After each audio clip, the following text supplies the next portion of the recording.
Assalamu alaikum, respected students. Hope you are all doing well by the blessing of Almighty Allah. Today we are going to discuss the international marketing process. This is our session number two, and in this session we will discuss the international marketing process. Uh, I expect that you have already uh, studied the general marketing process. And international marketing process जो आज मैं आपसे discuss करने जा रहा हूँ, this is similar to the traditional marketing process that you have studied in your principles of marketing और marketing management course. लेकिन इंटरनेशनल मार्केटिंग जो है प्रोसेस जो है वो थोड़ा सा डिफरेंट है in terms of its scope, because जो हमारा डोमेस्टिक या जनरल मार्केटिंग प्रोसेस है वो limited to the national geographical boundary होता है. बट जो इंटरनेशनल मार्केटिंग प्रोसेस है, आप जैसे कल जो हमारा सेशन नंबर फर्स्ट था उसमें मैंने आपसे डिस्कस किया था, इंटरनेशनल मार्केटिंग को डिफाइन किया था, that is the marketing beyond the national boundary. तो इसमें जो आपका इंटरनेशनल मार्केटिंग प्रोसेस होगा, इसमें आप जो है वो तमाम जो कंट्रीज़ हैं जिसमें आप अपना बिजनेस कर रहे हैं या मार्केटिंग कर रहे हैं, उन तमाम की जो डायमेंशंस हैं या पैरामीटर्स हैं उनको मद्देनज़र रखते हुए आप अपना जो है प्रोसेस डिवाइस करेंगे. Anyways, let me start the international marketing process. Under the marketing concept, the firm must find a way to discover the unfulfilled customers' needs and bring to market products that satisfy those needs. As we are already familiar with the concept of marketing, the marketing is a customer-driven philosophy in which the firm's focus is to highlight the needs and wants of the customers, and then develops uh, those offers that will satisfy the unfulfilled needs and wants of the customers. So basically जो marketing जो है वो we are already familiar with that कि marketing एक customer driven philosophy है, जिसके तहत जो कंपनी जो है वो सबसे पहले कस्टमर्स की अनफुलफिल्ड नीड्स एंड वांट्स को आइडेंटिफाई करती है, एंड देन फिर उन अनफुलफिल्ड नीड्स एंड वांट्स को सेटिस्फाई करने के लिए वो अपना मार्केटिंग मिक्स डेवलप करती है या मार्केटिंग ऑफर डिवाइस करती है. तो ये तमाम एक्टिविटीज़ यानी कस्टमर्स के नीड्स एंड वांट्स को आइडेंटिफाई करना और फिर जो है वो उस नीड्स एंड वांट्स को सेटिस्फाई करने के लिए कोई डिवाइस या मार्केटिंग ऑफर्स या प्रोडक्ट या सर्विस डेवलप करना जो है वो बाकायदा एक प्रोसेस के तहत होता है. ठीक है, और इस प्रोसेस को हम जो है वो बेसिकली ये जो प्रोसेस होता है ये सीक्वेंस ऑफ एक्टिविटीज पर मुश्तमिल होता है. ठीक है, this process can be start from the situation analysis, and after situation analysis strategy formulation, then the development of marketing mix strategy, and then this process can be ended on the implementation and control. तो वो process जिसके ज़रिए हम customers के needs and wants को first of all identify करते हैं और देन उस नीड्स एंड वांट्स को सेटिस्फाई करने के लिए हम जो मैकेनिज्म डिवाइस करते हैं, ये तमाम जो कंप्लीट प्रोसेस है इसको हम जो है वो इंटरनेशनल मार्केटिंग प्रोसेस कहते हैं. नॉर्मली अगर तो ये डोमेस्टिक मार्केटिंग में परफॉर्म हो रहा हो तो ये मार्केटिंग सिंपल मार्केटिंग प्रोसेस कहलाएगा, और अगर यही प्रोसेस हम जो है वो इंटरनेशनल मार्केटिंग में या ग्लोबल मार्केट्स में या बियॉन्ड द नेशनल बाउंड्रीज करें तो ये हमारा इंटरनेशनल मार्केटिंग प्रोसेस होगा. तो इंटरनेशनल मार्केटिंग प्रोसेस में हम जो है वो फर्स्ट ऑफ ऑल आइडेंटिफाई करते हैं कस्टमर्स की अनफुलफिल्ड नीड्स एंड वांट को, एंड देन उस अनफुलफिल्ड नीड्स एंड वांट्स को सेटिस्फाई करने के लिए हम कोई strong mechanism in the shape of product, services, experience और समथिंग एल्स जो है डिवाइस करते हैं। इस तमाम प्रोसेस को जो है वो हम जो है वो इंटरनेशनल मार्केटिंग प्रोसेस कहते हैं। तो कहा जाता है the process of doing so, ये जो एक्टिविटीज हैं can be modelled in a sequence of steps. ये जो प्रोसेस जो है इसको हम सीक्वेंस ऑफ स्टेप में जो है वो डिवाइस कर सकते हैं। सीक्वेंस कुछ इस तरह से हो सकता है, the situation is is analyzed to identify the opportunity, then the strategy is formulated by a value proposition, then after that tactical decisions are made, and then the plan is implemented and the results are monitored. So sequence of activities can be in that shape. ये जितने भी steps हैं बेटा, आपका situation analysis है, strategy development है, या आपका further later on monitoring and controlling है, ये तमाम जो स्टेप्स हैं इनको हम मार्केटिंग प्रोसेस कहते हैं। जो हमारा मार्केटिंग प्रोसेस होता है वो इन स्टेप्स पर मुश्तमिल होता है। मैं इसको शॉर्टकट आपको बता देता हूँ। हमारा जो मार्केटिंग प्रोसेस है ये 4 मेजर स्टेप पर मुश्तमिल होता है। फर्स्ट ऑफ ऑल जो है हम सिचुएशन एनालिसिस करते हैं, देन हम STP स्ट्रेटजी डेवलप करते हैं। STP stand for segmentation, target marketing and positioning strategy. Then हम जो है वो जो थर्ड स्टेप है इसका वो होता है development of marketing mix strategy, and जो फोर्थ स्टेप होता है वो आपका इम्प्लीमेंटेशन एंड कंट्रोलिंग। सो हमारा जो मार्केटिंग इंटरनेशनल मार्केटिंग प्रोसेस है that consisting of 4 sequential steps.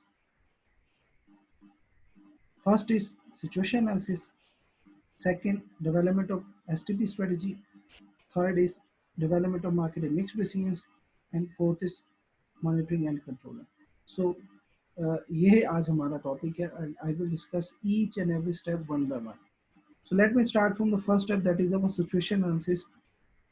Situation analysis is a thorough analysis of the situation in which the firm finds itself as the basis for identifying opportunity to satisfy the unfulfilled customer needs. Situation analysis जो है it is a thorough analysis of the situation. जो जिस situation जो जिस prevailing situation या जिन हालात में firm जो है वो कस्टमर्स की अनफुलफिल्ड नीड्स एंड वांट्स को सेटिस्फाई करने के लिए अपना जो मैकेनिज्म डेवलप करती है, या अनफुलफिल्ड नीड्स एंड वांट्स को एज एन अपॉर्चुनिटी लेते हुए कंपनी जो मैकेनिज्म डेवलप करती है उसको हम सिचुएशन एनालिसिस कहते हैं। In addition to identify the customer needs, the firm must understand its own capabilities and environment in which it is operating. सिर्फ नीड्स एंड वांट्स को जो है वो आइडेंटिफाई करना ही जरूरी नहीं होता फर्म के लिए। Firm should also understand its own capabilities. It is necessary for the firms to identify their capabilities, means their proficiencies, their abilities, so how much they are capable, or they are supposed to compare their capabilities with the environment, क्योंकि आपकी जो capabilities है उस पर बहुत ज़्यादा affect होता है इन्वायरमेंटल फैक्टर्स का। इन्वायरमेंटल फैक्टर्स का बहुत ज़्यादा अफेक्ट होता है आपकी कैपेबिलिटीज पर, और बहुत सारे इन्वायरमेंटल फैक्टर्स हो सकते हैं जो कि हम लोग हमारी जो है वो कैपेबिलिटीज को अफेक्ट कर सकते हैं। जैसे इस वक्त जो कोरोना पैंडेमिक है, इसमें मीन्स के बहुत सारे फैक्टर्स हैं जिन्होंने हमारे जो कैपेबिलिटीज को जो है वो अफेक्ट किया है। मीन्स के हर फर्म या कंट्री जो है वो उसमें कोई ना कोई सलाहियत होती है मीन्स के टू रिस्पॉन्ड अनसर्टेनिटीज, लेकिन ये इतना सवेर है कि इसको रिएक्ट करना हमारे लिए नामुमकिन होता जा रहा है। इवन हमारे लिए क्या कि जो डेवलप्ड कंट्रीज है वो स्ट्रॉन्ग मैकेनिज्म नहीं डेवलप कर सकी। तो कौन सा फैक्टर है जिसने इनकी कैपेबिलिटी को चैलेंज किया? That is the environmental factors. ठीक है, आगे जाके बताऊं तो सिचुएशन एनालिसिस दस can be viewed in terms of an analysis of the external environment and an internal analysis of the firm itself. Basically, according to Mr. Philip Kotler, जो हमारे situation analysis है, in situation analysis, company basically conduct the analysis of its environment. Situation analysis में हम अपने environmental analysis करते हैं। Environmental analysis को समझने के लिए सबसे पहले आपको पता होना चाहिए what is an environment. Environment जो होती है वो हमारी सराउंडिंग होती है, सराउंडिंग जिसमें कंपनी जो है वो अपना बिजनेस जो है वो परफॉर्म कर रही होती है। ये जो सराउंडिंग है ये बहुत ज़्यादा अफेक्ट करती है फर्म्स के ऑपरेशंस को। तो कहा जाता है जो हमारा मार्केटिंग इन्वायरमेंट है ये दो फैक्टर्स पर मुश्तमिल होता है, एक इंटरनल फैक्टर्स और दूसरे external factors.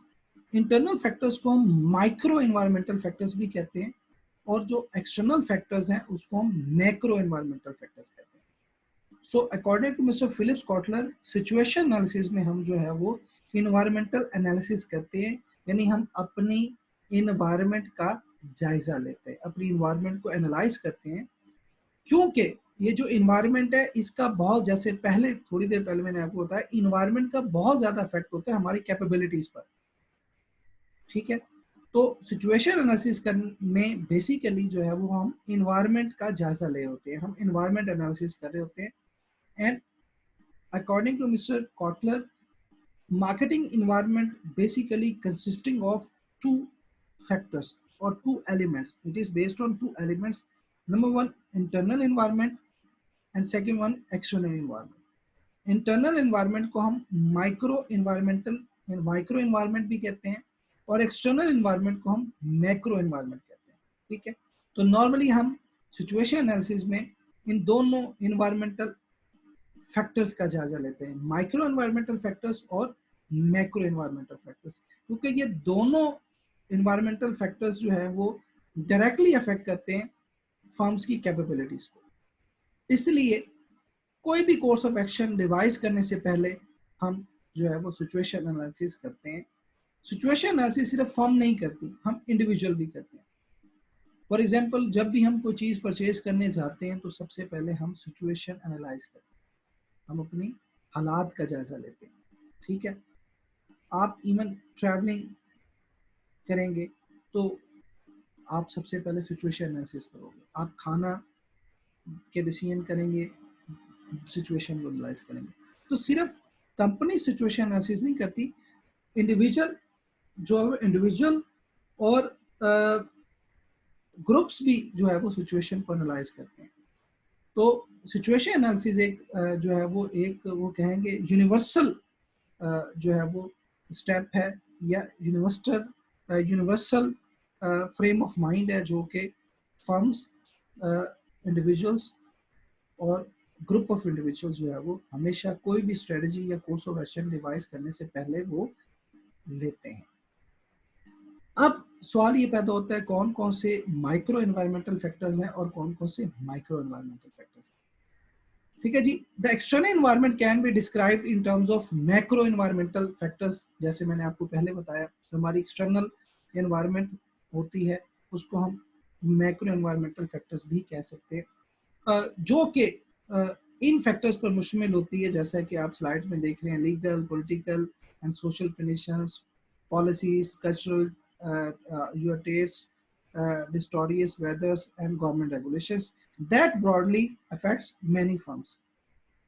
And micro environmental factors जो normally जो consist of होते हैं competitors, suppliers, workers and their unions, customers, public and market intermediaries, etc., closely related to the specific situation of the firm.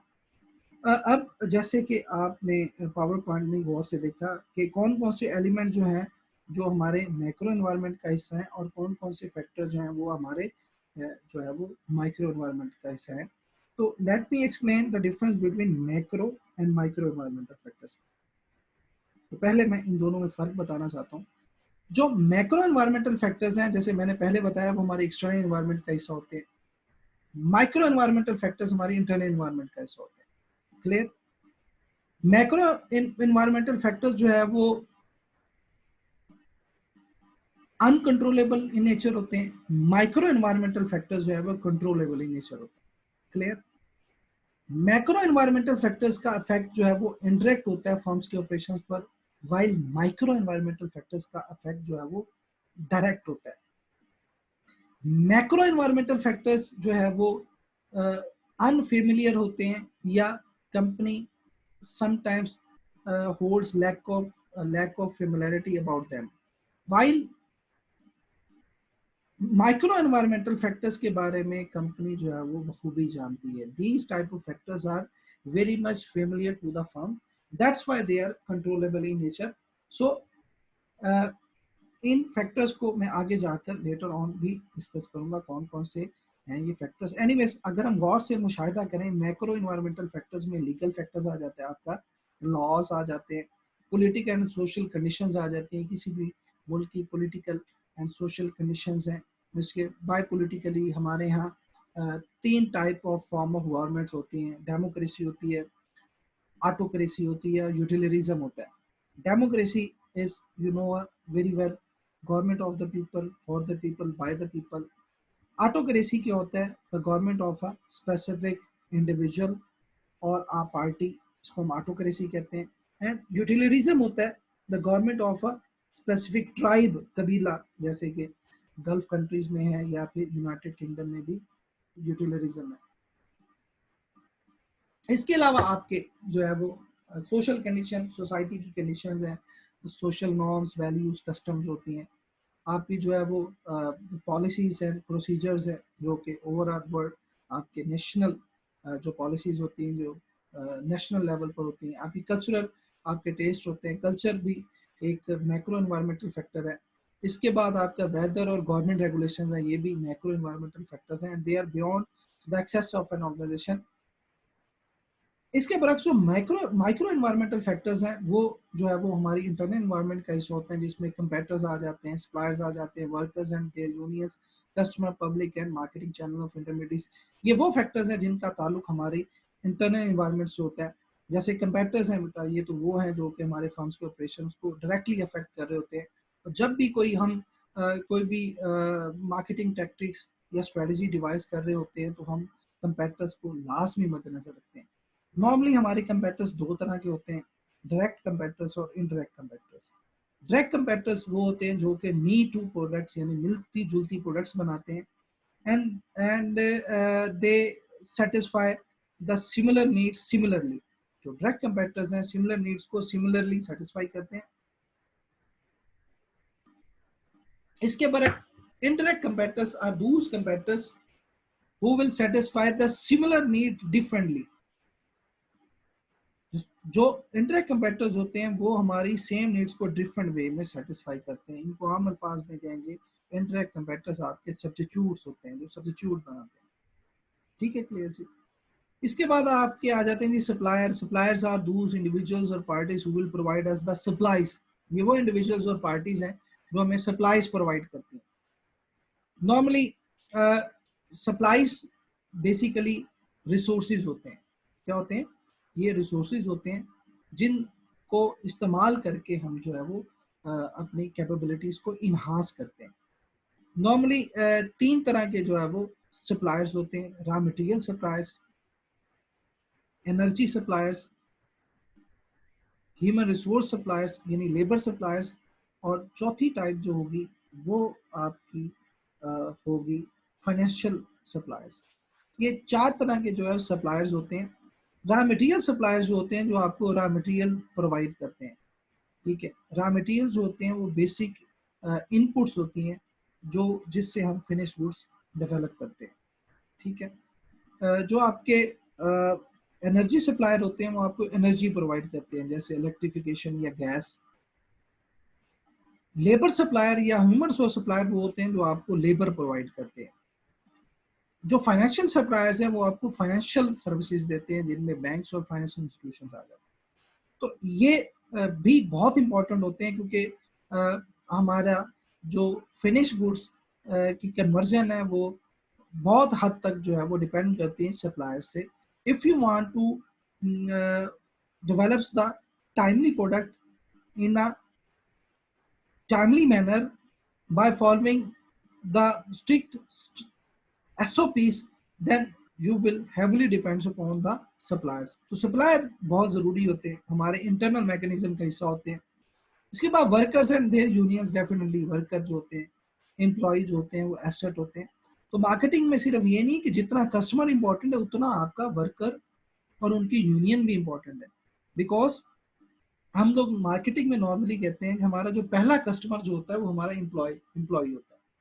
तो हम employ, उनकी wellbeing और उनका भी सोचते हैं।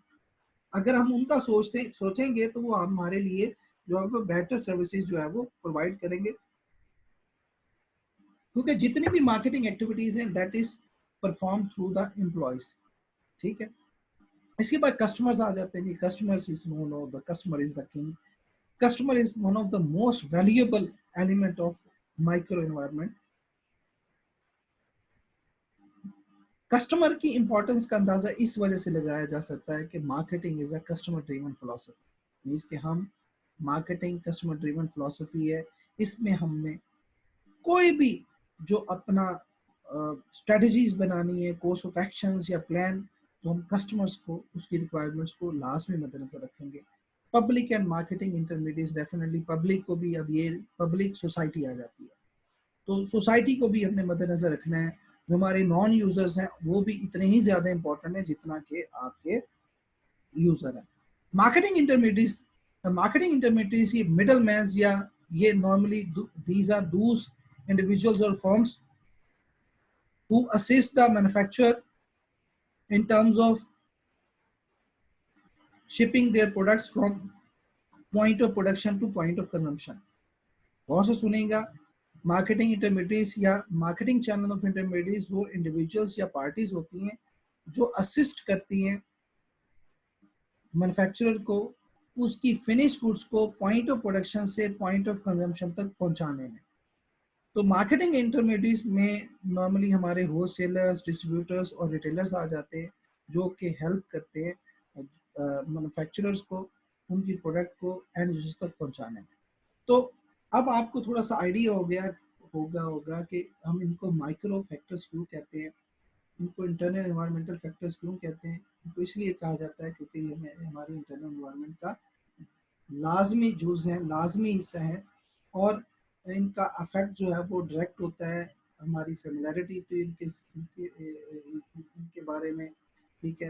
ये कंट्रोलेबल इन नेचर होते हैं और हमारे इंटरनल मैकेनिज्म का हिस्सा होते हैं।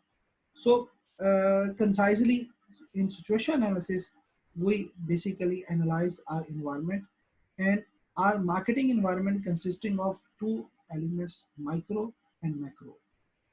Let me move further. The situation analysis should include past, present, and future aspects. This is one of the most important. It should include a history outlining how the situation evolved to its present state and an analysis of trends in order to forecast where it is going. So, situation analysis should include all the three aspects, means past, present, and future.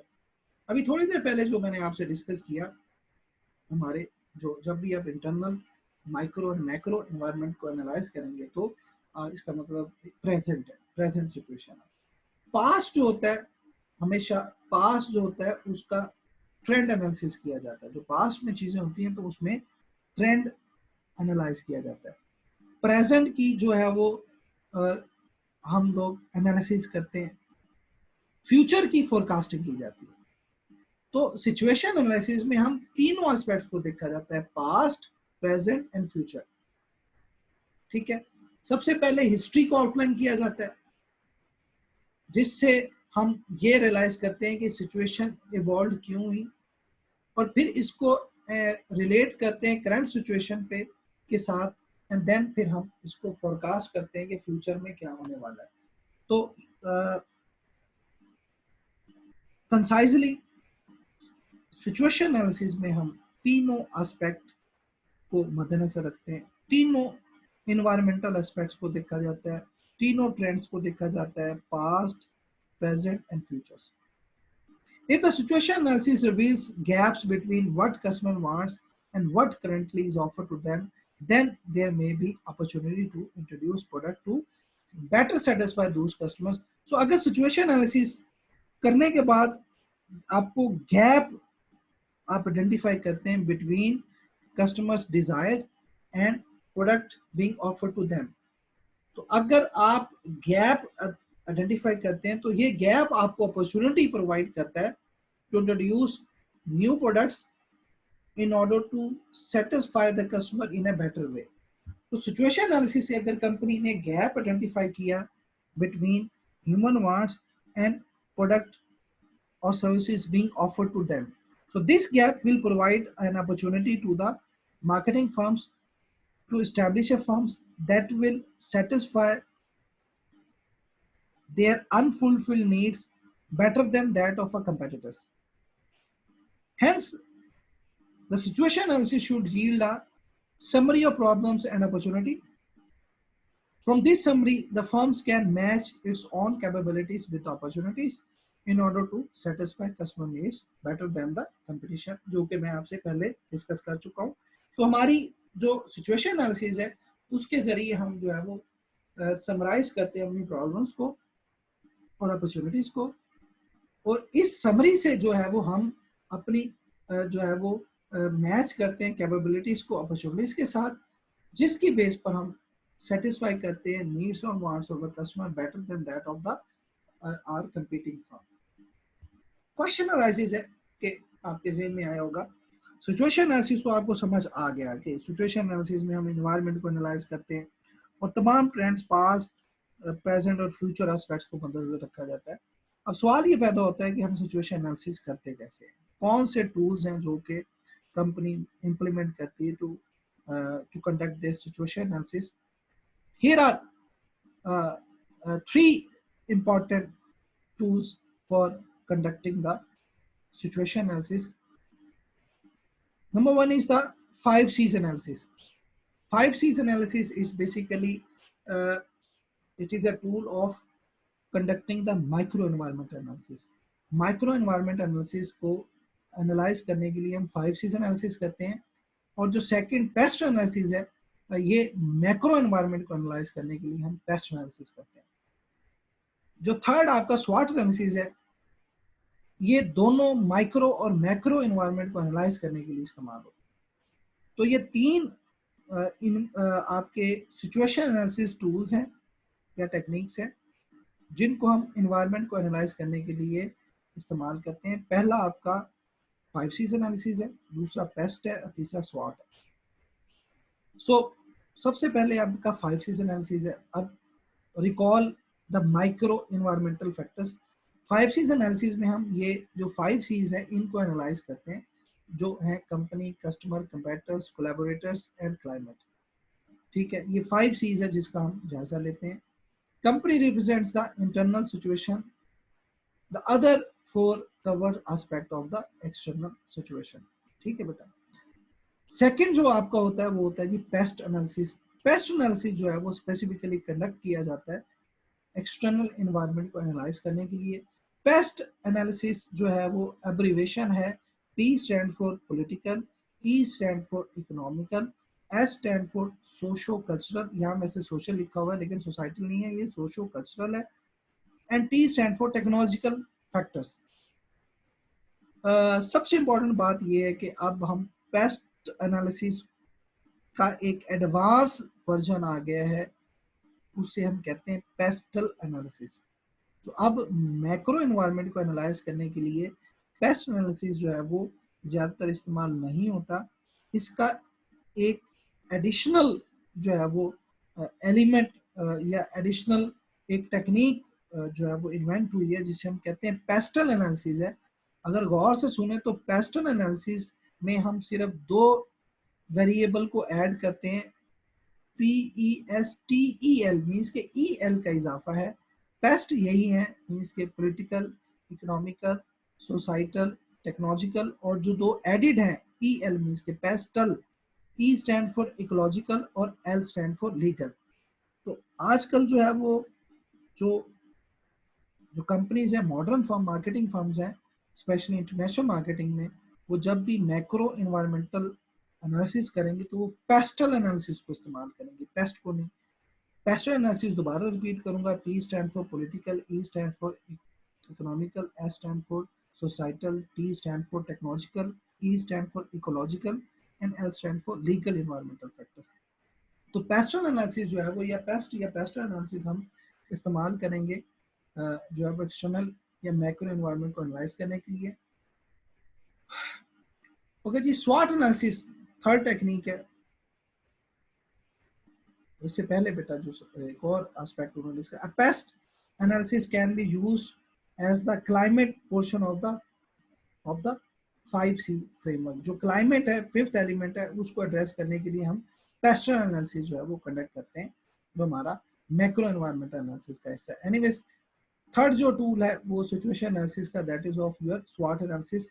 स्वॉट analysis है, जैसे मैंने आपको पहले बताया, ये सबसे renowned tool है situation analysis का, because it has the ability to simultaneously analyse both micro and macro environments.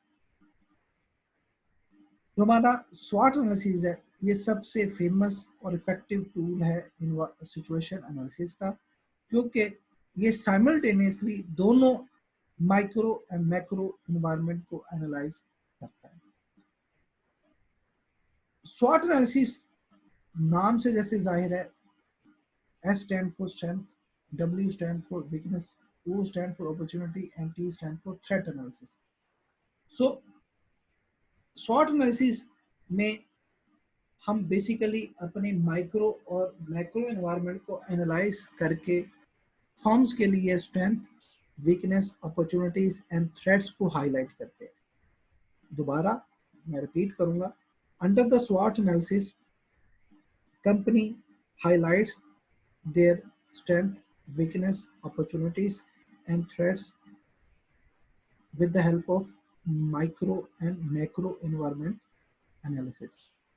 ठीक है, इनमें से जो दो मीन्स के आपके फैक्टर्स या एलिमेंट्स हैं वो इंटरनल एनवायरनमेंट से हमें पता चलते हैं, जो कि स्ट्रेंथ एंड वीकनेसेस हैं, और दो हमारे एक्सटर्नल इन्वायरमेंट की प्रोडक्ट्स हैं, जिनको हम अपॉर्चुनिटीज एंड थ्रेट्स कहते हैं।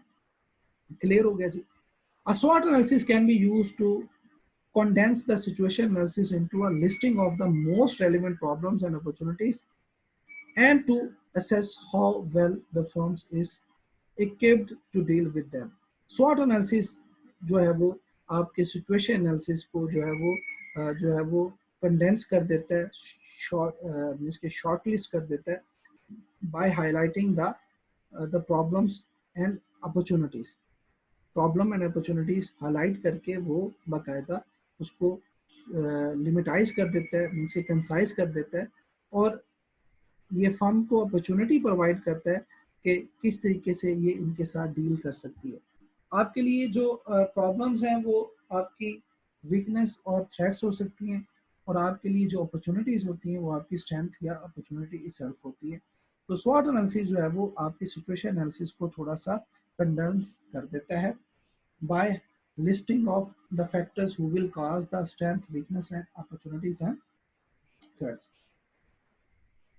नो मोमेंट में जब कंपनी सिचुएशन एनालिसिस कर लेती है तो फिर वो सेकंड स्टेप की तरफ मूव करते हैं। इंटरनेशनल मार्केटिंग प्रोसेस का जो सेकंड स्टेप है, that is of development of marketing strategy.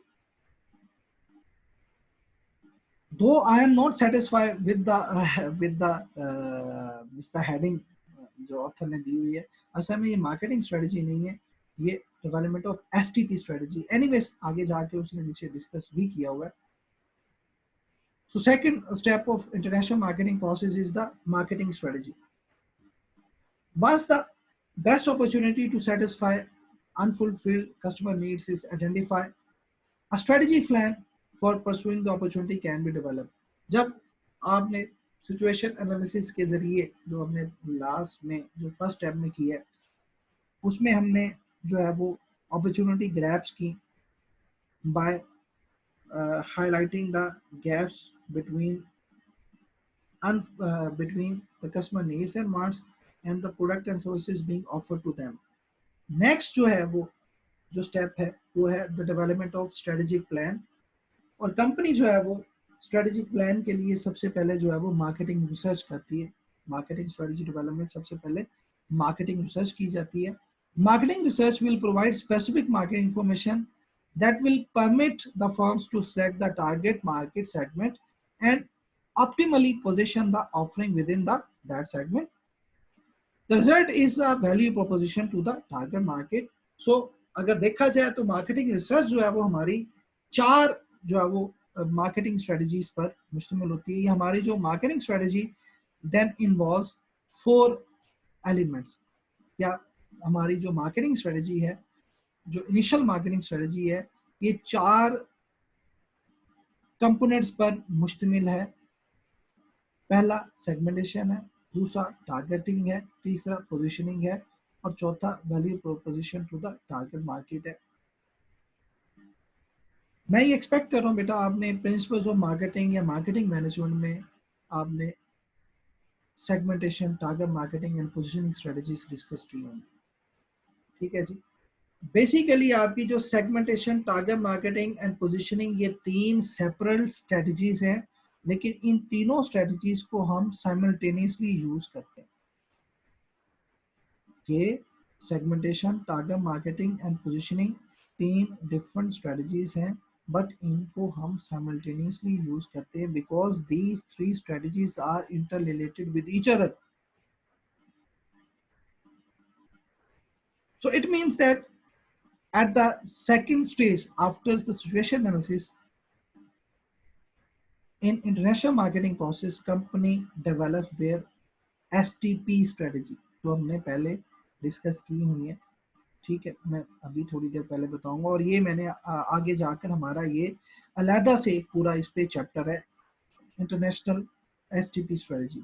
आगे जाकर भी आपको जो मेरे ख्याल में आपसे 4th या 5th हमारा जो सेशन होगा वो इसी में मैं डिटेल में डिस्कस करूंगा आपसे STP स्ट्रेटजी. एनी हो, थोड़ा सा यहाँ आपको आइडिया दे देता हूँ और मुझे यकीन है कि आपने ऑलरेडी प्रिंसिपल्स ऑफ मार्केटिंग या मार्केटिंग मैनेजमेंट में इसको डिस्कस भी किया होगा. एनी हो, जैसा कि मैंने कहा जी, STP जो है वो segmentation, target marketing and positioning होता है. सेगमेंटेशन जो है वो पहली स्ट्रेटजी होता है. सेगमेंटेशन क्या होता है? Segmentation refers to dividing the market into different units or segments. It is the strategy of dividing the market into different segments or units. ठीक है, by considering certain bases like demographic, geographic, psychographic, behavioral. तो segmentation strategy के तहत हम अपनी market को divide करते हैं डिफरेंट यूनिट्स में on the basis of demographic, geographic, psychographic and behavioral aspects. Segmentation. Under the segmentation strategy, company divides its market into different units on the basis of certain demographical, geographical, psychographical और behavioral dimensions. तो segmentation में हम अपनी market को divide करते हैं different units में. डेमोग्राफिकल factors, geographical factors, साइकोग्राफिकल और बिहेवियरल फैक्टर्स को मद्देनजर रखते हैं. ठीक है, जब हम डिवाइड कर लेते हैं तो सेकंड स्ट्रेटजी है जो है टारगेट मार्केटिंग स्ट्रेटजी, जिसको यहाँ टारगेटिंग लिखा हुआ है. Under the target marketing strategy we target or we select the right kind of segment after analyzing each and every segments. तो टारगेट मार्केट में हम जो है वो जो अप्रोप्रिएट सेगमेंट होता है कंपनी के लिए वो सिलेक्ट करते हैं. जो सिलेक्टेड सेगमेंट होता है उसको हम टारगेट मार्केट कहा जाता है. ठीक है बेटा, आल दो मैं इसको आगे जाके भी आपको डिटेल से डिस्कस करूंगा. जब आप टारगेट मार्केट सेलेक्ट कर लेते हैं, मीन्स के जो आपने सेगमेंटेशन में जो अपनी मार्केट को डिफरेंट यूनिट में डिवाइड किया है उनको आप डिटेल एनालाइज करते हैं हर सेगमेंट को, और जो सेगमेंट आपकी यानी कंपनी की रिक्वायरमेंट पर पूरा उतरता है उस सेगमेंट को कंपनी जो है वो सेलेक्ट कर लेती है. जो सिलेक्टेड सेगमेंट होता है उसको हम टारगेट मार्केटिंग कहते हैं और इस प्रोसेस को हम टारगेटिंग कहते हैं. ठीक है बेटा, इसके बाद आ जाते हैं positioning. Positioning product with the target marketing. Positioning है normally positioning is a complex set of impression, beliefs, image or some combination about the company's offers as compared to its competitive products. Positioning a complex set of beliefs, impression, image, or some combination about a company products, about one company products against its competitive products, इसको हम कहते हैं positioning. जब आप segmentation के बाद targeting करते हैं तो नेक्स्ट आपका जो स्ट्रेटजी होती है वो पोजीशनिंग होता है. पोजीशनिंग में आप एक डिजायरेबल इमेज डेवलप करते हैं प्रोडक्ट या सर्विसेज का टारगेट मार्केट में. आप जो टारगेट मार्केट आपने सेलेक्ट किया है उस टारगेट मार्केट में अपनी जो प्रोडक्ट या सर्विसेज जो आप ऑफर करना चाहते हो उस टारगेट मार्केट में उनकी पोजीशनिंग करते हैं, यानी उनके बारे में एक पॉजिटिव इमेज क्रिएट करने की कोशिश करते हैं. जो इसका रिजल्ट है वो वैल्यू प्रोपोजिशन है. वैल्यू प्रोपोजिशन है कि जो वैल्यूएबल प्रोडक्ट्स जो है वो आप जो है वो डिलीवर कर रहे हैं. एनीवे जी, सेकंड स्टेप है जिसे मार्केटिंग स्ट्रेटजी कहा जाता है. मार्केटिंग स्ट्रेटजी में हम जो है वो एसटीपी के डिसीजन करते हैं. जब आप मार्केटिंग स्ट्रेटजी डिवाइस करते हैं तो देन आप थर्ड स्टेप की तरफ चले जाते हैं, that is marketing mix decision. तो एसटीपी स्ट्रेटजी डिवाइस करने के बाद हम जो है वो मार्केटिंग मिक्स स्ट्रेटजी डेवलप करते हैं. मार्केटिंग मिक्स बेटा सबसे इम्पोर्टेंट जो हमारी जो स्ट्रेटजी है, चाहे आपकी डोमेस्टिक मार्केटिंग है या आप इंटरनेशनल मार्केटिंग में इन्वॉल्व हैं, तो मार्केटिंग मिक्स स्ट्रेटजी जो है वो सबसे इम्पोर्टेंट स्ट्रेटजी होती है आपकी. The marketing mix, as the name suggest that marketing mix basically consisting of 4 P's. 4 P's: product, price, placement and promotion. Basically, in marketing mix strategy, we make the decisions regarding the 4 P's. ठीक है, product, price, placement and promotion. लेकिन अगर आपका service है, यानी आपका business के nature services है, तो फिर आपको मार्केटिंग मिक्स, आपका जो सर्विस जो फॉर्म्स होती हैं उनका मार्केटिंग मिक्स 7 P's पर मुश्तमिल होता है. मैन्युफैक्चरिंग जो फर्म्स हैं उनका जो मार्केटिंग मिक्स है 4 P's पर होता है, लेकिन जो सर्विसेज फर्म्स हैं उनका मार्केटिंग मिक्स जो स्ट्रेटजी होती है वो 7 P's पर होता है. 4 P's यही होते हैं सर्विसेज फर्म के, यानी product, price, placement and promotion. लेकिन जो 3 एडिशनल P हैं वो आपका people, physical evidence and processes. ठीक है. सो मार्केटिंग मिक्स में हम जो है वो अगर तो मैन्युफैक्चरिंग है तो 4 P's और अगर सर्विसेज हैं तो 7 P's के डिसीजन करते हैं. तो प्रोडक्ट, पहला डिसीजन जो होता है वो प्रोडक्ट डेवलपमेंट होता है. प्रोडक्ट डेवलपमेंट में नॉर्मली यहाँ तो इसने लिखा हुआ है specifying, designing and producing the first units of the product. And you I am not convinced from the author. Basically product development में हम वेरियस प्रोडक्ट रिलेटेड डिसीजंस करने हैं. ये आगे जाकर मैं आपको ये डिस्कस भी करूंगा जब हम इंटरनेशनल प्रोडक्ट डेवलपमेंट डिस्कस करेंगे. तो कुछ आपको थोड़ा सा स्नैपशॉट दे देता हूँ कि कौन कौन से प्रोडक्ट डिसीजंस होते हैं जो कि नॉर्मली कंपनी करती है. पहला डिसीजन होता है इंडिविजुअल प्रोडक्ट डिसीजन. दूसरे होते हैं न्यू प्रोडक्ट डेवलपमेंट डिसीजंस. तीसरे होते हैं प्रोडक्ट लाइफ साइकिल डिसीजंस. चौथे होते हैं product line and product mix decision. और पांचवें होते हैं प्रोडक्ट अडॉप्शन प्रोसेस. ये 5 तरह के जो है वो डिसीजन जो है वो नॉर्मली हम करते हैं प्रोडक्ट से रिलेटेड इंटरनेशनल मार्केट्स में. इसके बाद आ जाता है ये pricing decision. Pricing no doubt is one of the most important element of marketing mix. And according to Mr. Philip Kotler, that marketing is the only element of marketing mix that represents the revenue to the firm, while other represents the cost. Marketing mix में pricing के हवाले से Philips Kotler कहता है कि pricing वो वाहिद element है marketing mix का जो कि कंपनी के लिए रेवेन्यू की बात करता है. बाकी जितने भी आपके रेस्ट ऑफ एलिमेंट हैं वो एक्सपेंस या कॉस्ट को रिप्रेजेंट कर रहे होते हैं. जैसे प्रोडक्ट डेवलप करने में कॉस्ट, प्लेसमेंट में कॉस्ट और प्रमोशन में कॉस्ट. प्राइस वो वाहिद एलिमेंट है जो कि कंपनी के लिए जो है वो रेवेन्यू का बाइस बनता है. तो इसलिए प्राइस जो है वो प्राइस डिसीजन जो है कि बहुत ही ज़्यादा इंपॉर्टेंट होते हैं, जो कि मैं आपसे वन बाय वन आगे जाके डिस्कस करूंगा. नो डाउट प्राइसिंग डिसीजन में गौर से सुनिएगा कौन कौन सी प्राइसिंग स्ट्रेटजीज होती हैं जो कि नॉर्मली कंपनी डिवाइस करती है इंटरनेशनल मार्केटिंग में, या आल्दो मैं वन बाय वन आगे डिस्कस करूंगा. पहली होती है आपकी जनरल प्राइसिंग स्ट्रेटजीज. दूसरी होती है प्रोडक्ट लाइन प्राइसिंग स्ट्रेटजीज. तीसरी होती है new product development pricing strategies, चौथी होती है discount and allowance pricing strategies, पांचवी होती है सेगमेंटेड और डिफरेंशिएटेड प्राइसिंग स्ट्रेटजीज, छठी होती है प्रमोशनल प्राइसिंग स्ट्रेटजीज, और सातवीं होती है जोग्राफिकल प्राइसिंग स्ट्रेटजीज। तो नॉर्मली 6 तरह की जो है वो प्राइसिंग स्ट्रेटजीज होती हैं, लेकिन इन प्राइसिंग स्ट्रेटजीज को कंपनी बाकायदा प्राइसिंग प्रोसेस डेवलपमेंट प्रोसेस के जरिए जो है वो इम्प्लीमेंट करती है, जो कि हम इंशाल्लाह आपका जो मेरी 5th या 6th जो सेशन होगा उसमें मैं इनको डिटेल में डिस्कस करूंगा। इसके बाद आ जाते हैं डिस्ट्रीब्यूशन, इसको हम प्लेसमेंट भी कहते हैं। डेफिनेटली प्रोडक्ट भी इम्पोर्टेंट है, आपकी प्राइस भी इम्पोर्टेंट है। इसके बाद जो थर्ड इम्पोर्टेंट एलिमेंट है वो मार्केटिंग का, वो है जी placement, placing the product at the right locations. तो प्लेसमेंट आल्सो मैटर्स। हमने कभी ये आपने देखा है कि जो बैंक्स हैं या फिर आपके जो रेस्टोरेंट्स होते हैं या आपकी जो वेल नोन मार्केट्स होती हैं, उनमें लोकेशन जो है वो बहुत ही ज़्यादा अहमियत हासिल होती है। ये ज़्यादातर जो सेंट्रल पॉइंट्स पे होती है या मोर एक्सेसिबल पॉइंट्स पे ऐसे आउटलेट्स आपको नज़र आएंगी।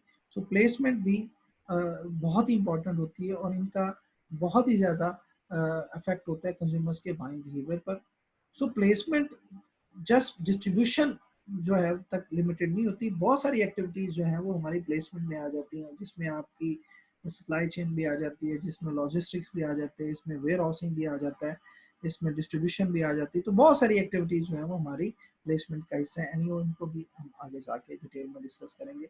इसके बाद प्रमोशन कैंपेन डेवलपमेंट है। डेफिनेटली जब प्रोडक्ट प्राइस और प्लेसमेंट के डिसीजन किए जाते हैं तो चौथा इंपॉर्टेंट डिसीजन है दैट इज ऑफ प्रमोशन।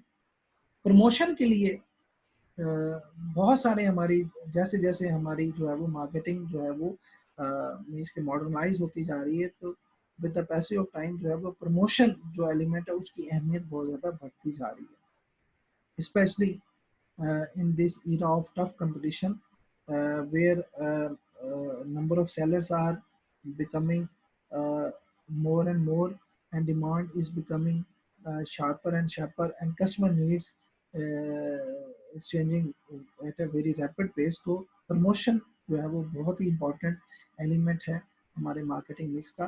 तो इसकी अहमियत का अंदाज़ा इस लिहाज से लगा सकते हैं, इस बात से लगा सकते हैं कि इस जो आपका एलिमेंट है मार्केटिंग मिक्स का, इसके लिए सेपरेट जो है वो कंपनी मिक्स बनाती है, जिसको हम कहते हैं IMC, integrated marketing communication mix. तो प्रमोशन करने के लिए कंपनी अलहदा से एक मिक्स बनाती है जिसे हम कहते हैं IMC, integrated marketing communication mix. जो हमारा इंटीग्रेटेड मार्केटिंग कम्युनिकेशन मिक्स है वो 6 एलिमेंट्स पर मुश्तमिल होता है, जो मैं आगे जाके आपसे डिस्कस करूंगा। पहला एडवर्टीजमेंट है, दूसरा सेल्स प्रमोशन है, तीसरा पर्सनल सेलिंग है, चौथा डायरेक्ट मार्केटिंग है, पांचवा जो है वो पब्लिक रिलेशन या पब्लिसिटी है, छठा जो है वो आपका स्पॉन्सरशिप मैनेजमेंट है। तो हमारे जो IMC integrated marketing communication mix है यानी प्रमोशन मिक्स है, जो वो 6 एलिमेंट पर मुश्तमिल होता है। और कंपनी जो है वो थर्ड जो उसका जो इंटरनेशनल मार्केटिंग प्रोसेस है, तो इसमें जो है वो होपफुली आपको ये समझ आ गया होगा what does it mean the four Ps. अब मैंने जैसे थोड़ी देर पहले बताया, अगर आपकी सर्विसेज फर्म है तो आपका मार्केटिंग मिक्स 7 पीस पर मुश्तमिल होगा। जो 3 एडेड पी है वो पहला पीपल है। पीपल डेफिनेटली सर्विसेज फर्म जो है वो सर्विसेज जो डिलीवर की जाती हैं विद हेल्प ऑफ पीपल होती हैं, तो पीपल की बहुत ज़्यादा इंपॉर्टेंट होती है। फिजिकल एविडेंस मीन्स कि आपकी सराउंडिंग लेआउट, फिजिकल लोकेशन, इनका भी सर्विसेज में, सर्विस के बिजनेस में बहुत ज़्यादा जो है वो इम्पैक्ट होता है। तो इस वजह से फिजिकल एविडेंस जो है वो हमारा 6th पी होता है। और आपका जो 7th पी होता है वो प्रोसेसेस है। सर्विसेज अवेल करने के लिए आपको सर्टन एसओपीज या प्रोसेस से गुजरना पड़ता है। तो ये प्रोसेसेस भी जो है वो इम्पोर्टेंट एलिमेंट है हमारे सर्विस मार्केटिंग में। एनीवेज बेटा, थर्ड जो हमारा मार्केटिंग जो आपका थर्ड प्रोसेस है इंटरनेशनल मार्केटिंग का, वो है जी आपका मार्केटिंग मिक्स डिसीजंस। ना मार्केटिंग मिक्स डिसीजंस कर लेते हैं। नो, लास्ट जो हमारा स्टेप है that is of implementation and control. At this point in the process the marketing plan has been developed and the product has been launched. या बकायदा जो आपने पिछले स्टेप में एसटीपी और मार्केटिंग मिक्स स्ट्रेटजी बनाई है, इसमें आप बकायदा उसको इम्प्लीमेंट कर देते हो। Given the result of the marketing effort should be monitors closely, जो अब आप इसमें जो है वो मॉनिटर कर रहे होते हैं अपने जो रिजल्ट्स हैं मार्केटिंग मिक्स के, उसको क्लोजली ऑब्जर्व कर रहे थे। At the marketing as the market change, the marketing mix can be adjusted to accommodate the changes. Often जैसे जैसे मार्केट चेंज होती है तो हमें अपने मार्केटिंग मिक्स को भी चेंज करना पड़ता है, ताकि जो है वो अकोमोडेट किया जा सके चेंजेस को। आगे जाकर कहा जाता है अगर तो आपकी चेंजेस हैं समान, तो फिर आपको जस्ट जो है वो फाइन ट्यून करना पड़ेगा। अ, लेकिन अगर आपकी चेंजेस जो हैं वो बहुत ज़्यादा सिग्निफिकेंट हैं, तो फिर आपको प्रोडक्ट रीडिज़ाइन करना पड़ेगा, दोबारा से आपको अपना प्रोडक्ट डिज़ाइन की तरफ जाना पड़ेगा। जैसे उन्होंने कहा जी, often small changes in consumer wants can be addressed by changing the advertisement message. As the changes become more significant, a product redesign or an entirely new product may be needed. Then comes the marketing process doesn't end with implementation. Implementation पे marketing process खत्म नहीं होता, last उसका है कि control. आप controlling भी करते रहते हो कि अगर कोई एक्टिविटी सही तरीके से परफॉर्म नहीं हो रही तो आप बकायदा उसकी एडजस्टमेंट या कंट्रोलिंग भी करते हो, करेक्टिव मेजर्स लेते हो, करेक्टिव एक्शन लेते हो, ताकि जो है वो आपकी जो ये प्रोसेस है ये स्मूथली चल सके। So that was a little bit about the marketing, international marketing process. International marketing process actually consisting of four uh, uh, sequential steps.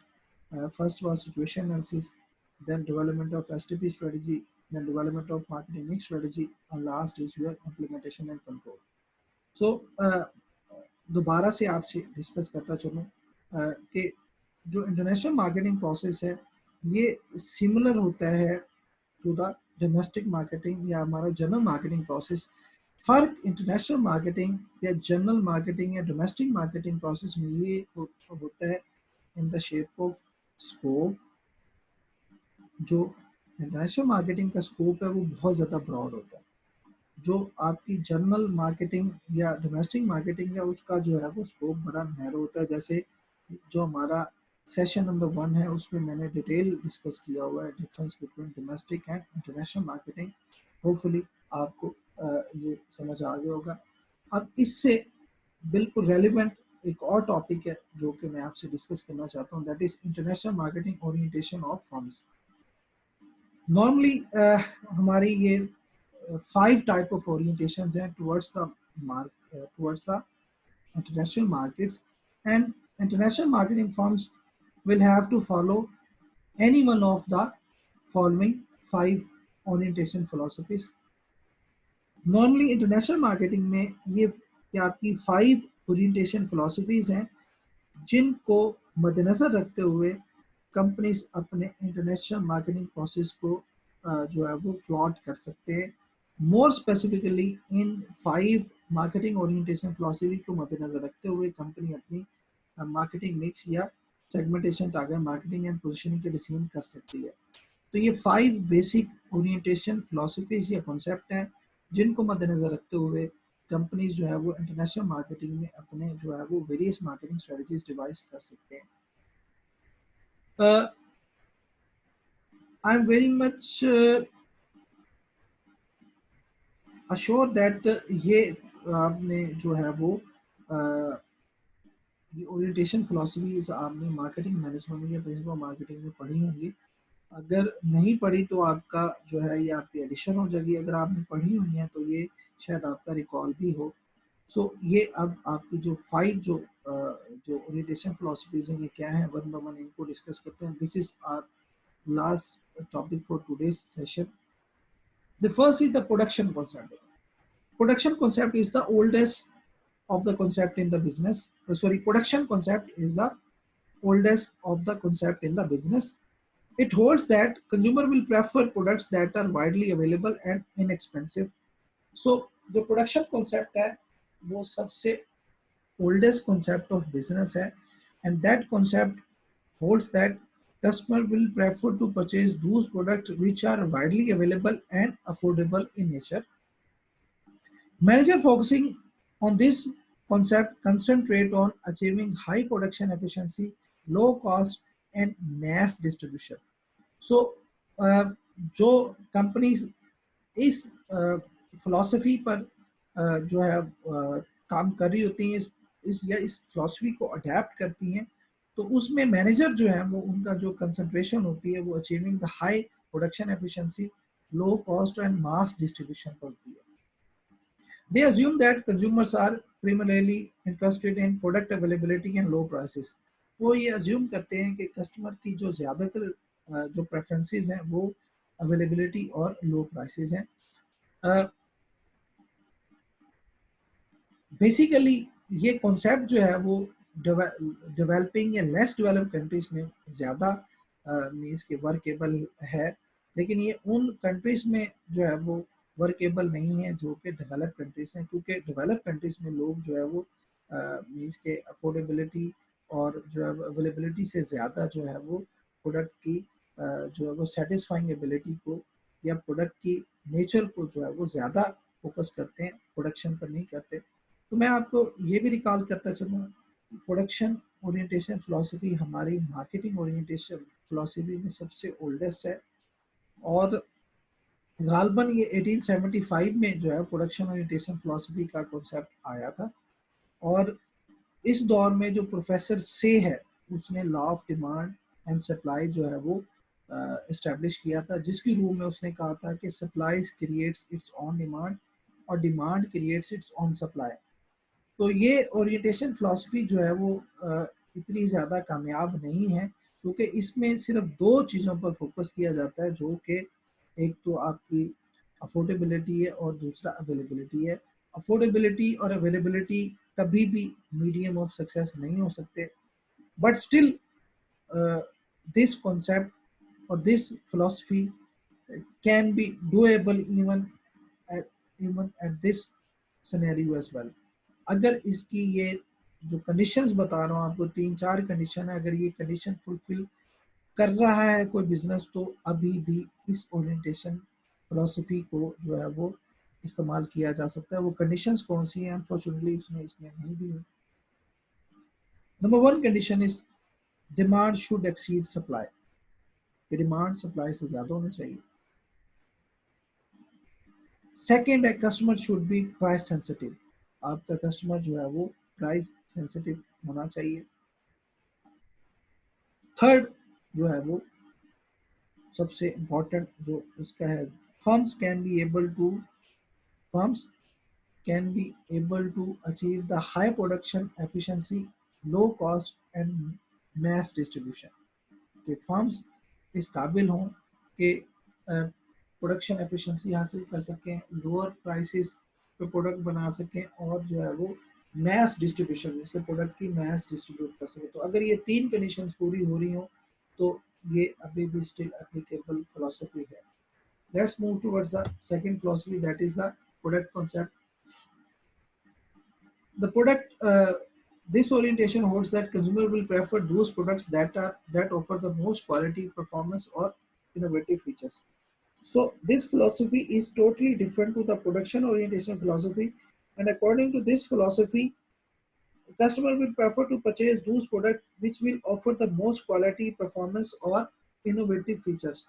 Product philosophy जो है वो ज़्यादा emphasize करती है प्रोडक्ट पर, कि कस्टमर जो है वो ऐसी प्रोडक्ट को परचेज करना ज़्यादा पसंद करेगा जो कि सबसे ज़्यादा क्वालिटी, परफॉर्मेंस और इनोवेटिव फीचर्स जो है वो ऑफर करेगी कस्टमर्स को।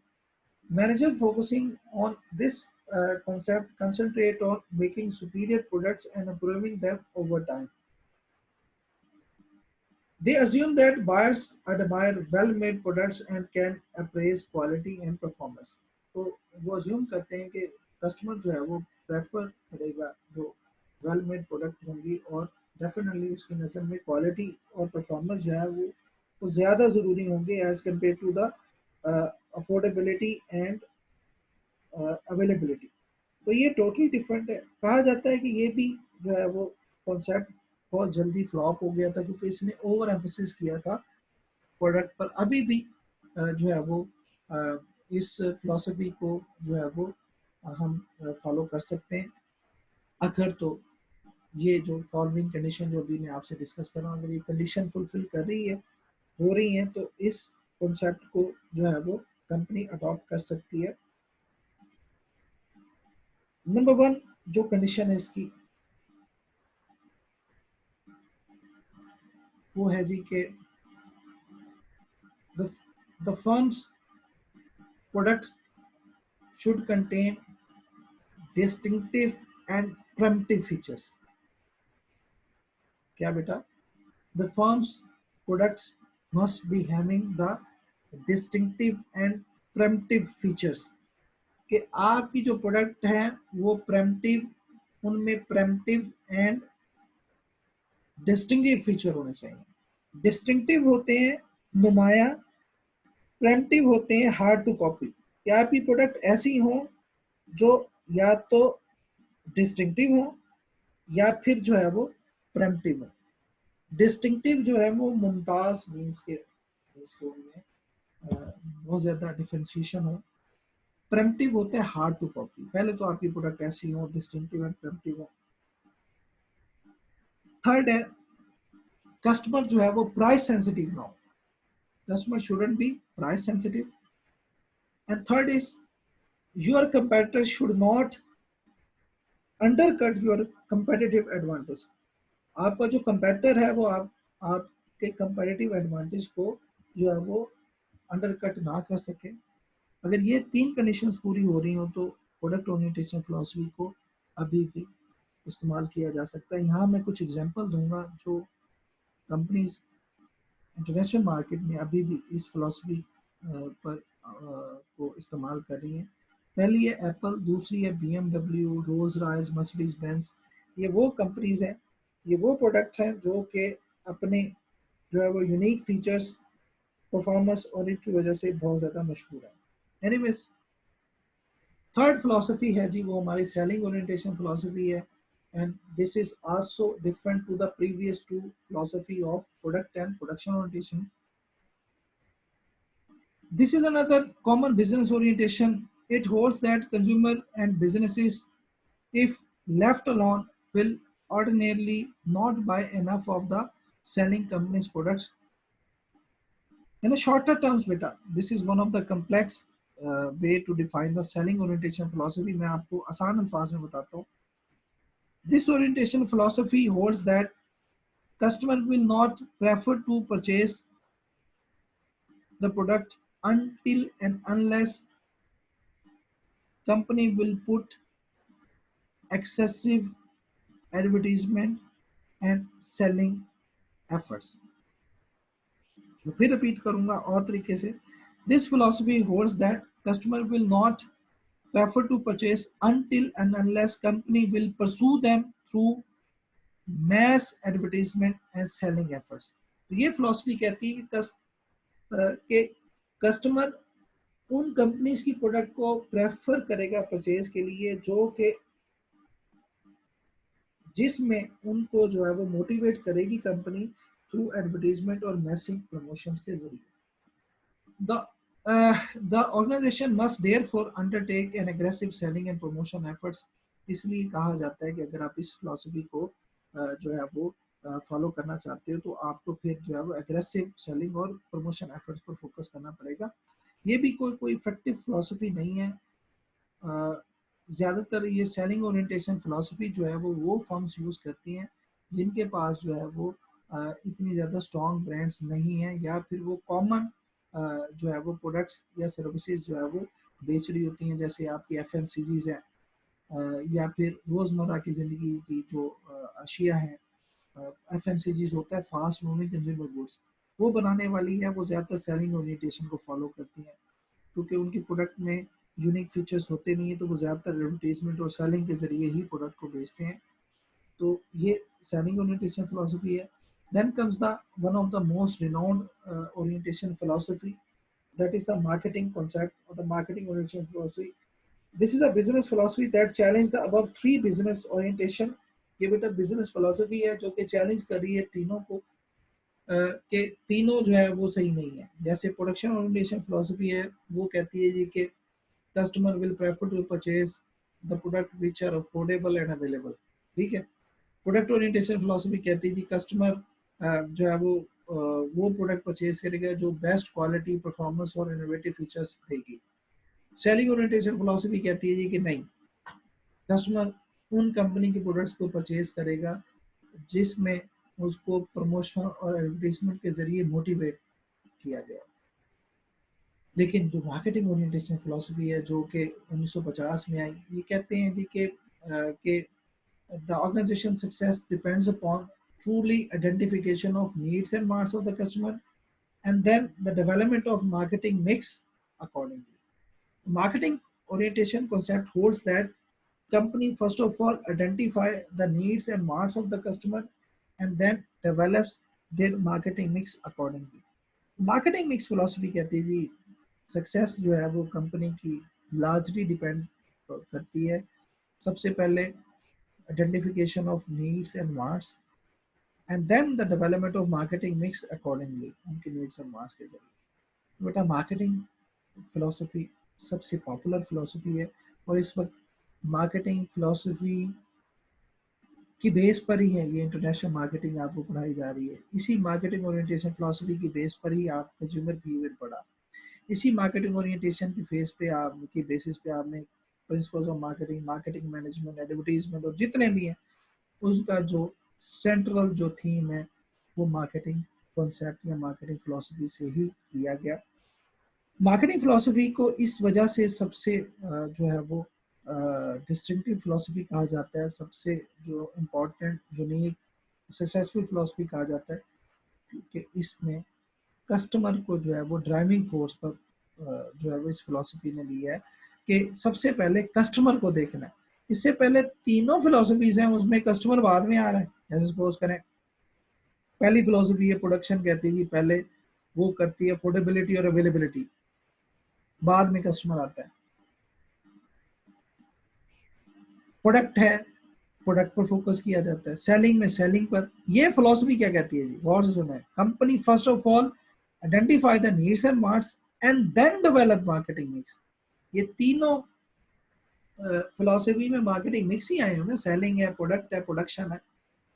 तो वो कहते हैं कि पहले कस्टमर आएगा और फिर जो है वो आपके मार्केटिंग मिक्स आएगा। तो इसी फिलोसफी ने मार्केटिंग की के कॉन्सेप्ट की या की बुनियाद डाली। तो इसी यही फिलोसफी कहती है जी marketing is a customer driven philosophy. So आगे जाकर अभी आपको बताऊंगा कि इस फिलोसफी को जो कंपनी फॉलो कर रही है तो वो इस फिलोसफी के तहत कस्टमर को किस तरीके से डिफाइन कर रही है। जैसे the marketing concept has been express in many colourful ways. Marketing concept को बड़े कलरफुल वे में जो है वो एक्सप्लेन किया जाता है। कंपनी अपने स्लोगन के जरिए जो है वो एक्सप्लेन करती है। जैसे बर्गर किंग कहता है have it your way, United Airlines कहती है you are the boss, British Airways कहती है पुटिंग पीपल फर्स्ट, एंड आपकी मिलिकन कंपनी जो है वो पार्टनर्स फॉर प्रॉफिट। तो ये वेज हैं जिसके जरिए जो है वो कलरफुल डिफरेंट कलरफुल वे हैं जिनके जिनके जरिए इस फिलोसफी को रिफ्लेक्ट किया जाता है। लास्ट फिलोसफी है वो हमारी है जी societal marketing concept. This concept holds that organization task is to determine the needs, wants, and interests of target markets and to deliver the desired satisfaction more efficiently and effectively than the competitors. This is also the original marketing concept. Additionally, it holds that this all must be done in a way that preserves or enhances the consumers and the society's well-being.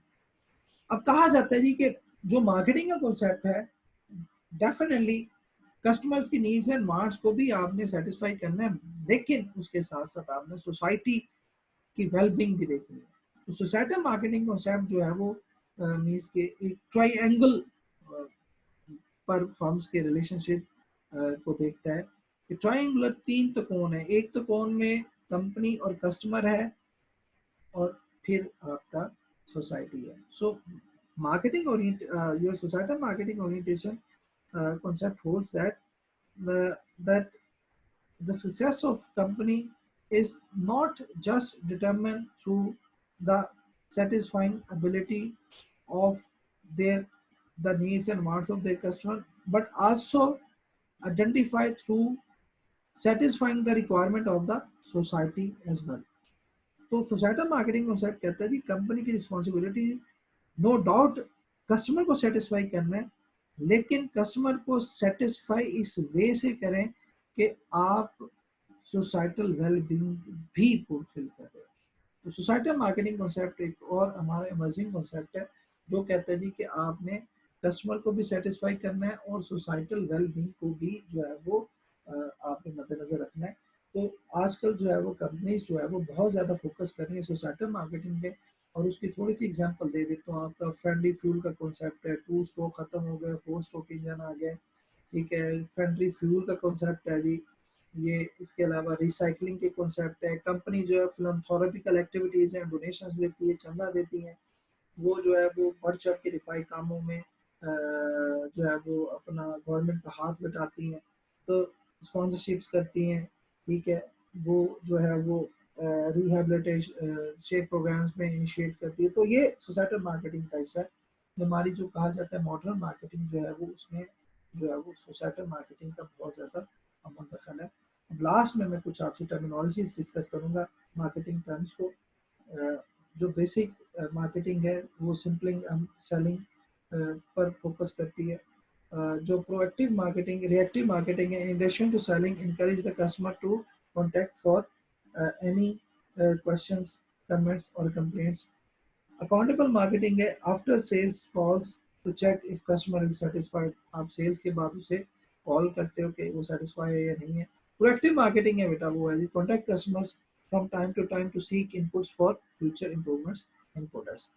So that's why that was all about the today's session. आज जो मैंने आपसे discuss किया वो international marketing process discuss किया। International marketing process जो है वो फोर सिक्वेंशियल स्टेप पर मुश्तमिल होता है। आपका सिचुएशन एनालिसिस है, डेवलपमेंट ऑफ एसटीपी स्ट्रेटजी है, development of marketing mix strategy है, ये डिसीजन है। उसके बाद मैंने आपसे ये जो 5 मार्केटिंग ओरिएंटेशन फिलॉसफी डिस्कस की और एंड में जो है वो आपको इसे मार्केटिंग टर्म्स डिस्कस किए हैं। सो होपफुली आपने सेशन को एंजॉय किया होगा। तो इंशाल्लाह नेक्स्ट सेशन में हम एक मैं आपसे नए जो है वो aspect of market international marketing के साथ आऊँगा। तो uh, अगर आपको कोई क्यूरी है तो you are more than welcome to ask any questions. अपना अपने घर वालों का और नियर अबाउट का ख्याल रखिएगा। दुआ कीजिएगा कि जो पैनिक सिचुएशन है अल्लाह तबारक व तआला हमें इससे जो है बैटल करने में हेल्प आउट करे और जल्द से जल्द जो है वो इस वबा से हमारी जान छुड़ाए। अपना घर वालों का बहुत ख्याल रखिएगा। Specially take care of those deserving people who are living around you. जज़ाकल्लाह। Have a nice day. Thank you very much.